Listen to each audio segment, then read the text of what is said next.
當然，我覺得人世間最 marvelous 嘅各位，當然係男女之間嘅關係啦。因為大家都知道㗎，男士係自古以來最大嘅嗜好就係講大話啦。我哋每日都培養，會喺呢方面都擺好多時間。而女士就自古以來係攞隻牌講大話。乜嘢叫做化妝？化妝就係你個樣講大話。你隻眼係明明嚟到呢度就停㗎啦。你唔知搽咗啲藍藍綠綠乜鬼嘅孔雀石綠啊，佢仲有得去嘅噃。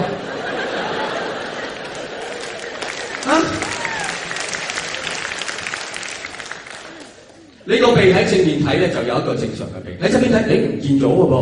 你塊面好開揚嘅喎，冇遮擋喎。正面睇翻喺呢度凸咗出嚟，咁睇又冇，咁睇又有。你塊面令到我思覺失調啊！各位女士，你哋明唔明乜嘢叫做化妝嘅？最緊要係咩叫化妝？化妝就係你落咗妝，我仲認得你就叫做化妝。你落咗妝，我唔認得你，嗰啲叫做喬裝。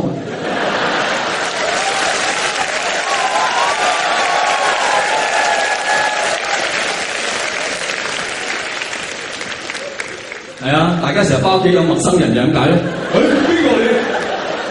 我咪同你一齊入嚟㗎啦！你唔好笑得太開心咁，唔覺意出到隔離塊面啦。OK， 化妝唔緊要，大家都知下化妝用 make up， 我哋其實都好習慣啦 make up。問題而家好多女士唔係整俾個 make up 你睇㗎，佢俾埋個 making of 個 make up 你嘆。一食完飯就嚟㗎啦嚇，抹完嘴咁就成副架撐哇！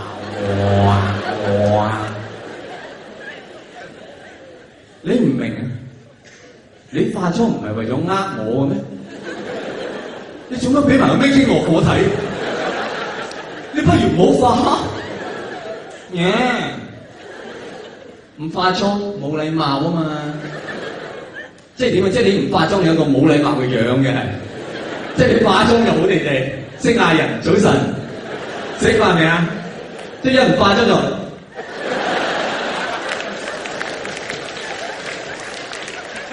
咩啊？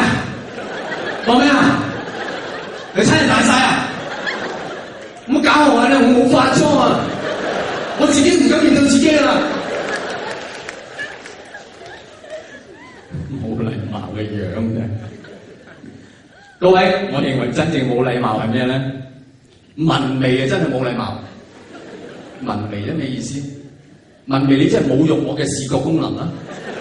即係我係睇唔到嘅，我係分唔出嘅。幾好嘅噃，你條眉冇毛嘅嗬？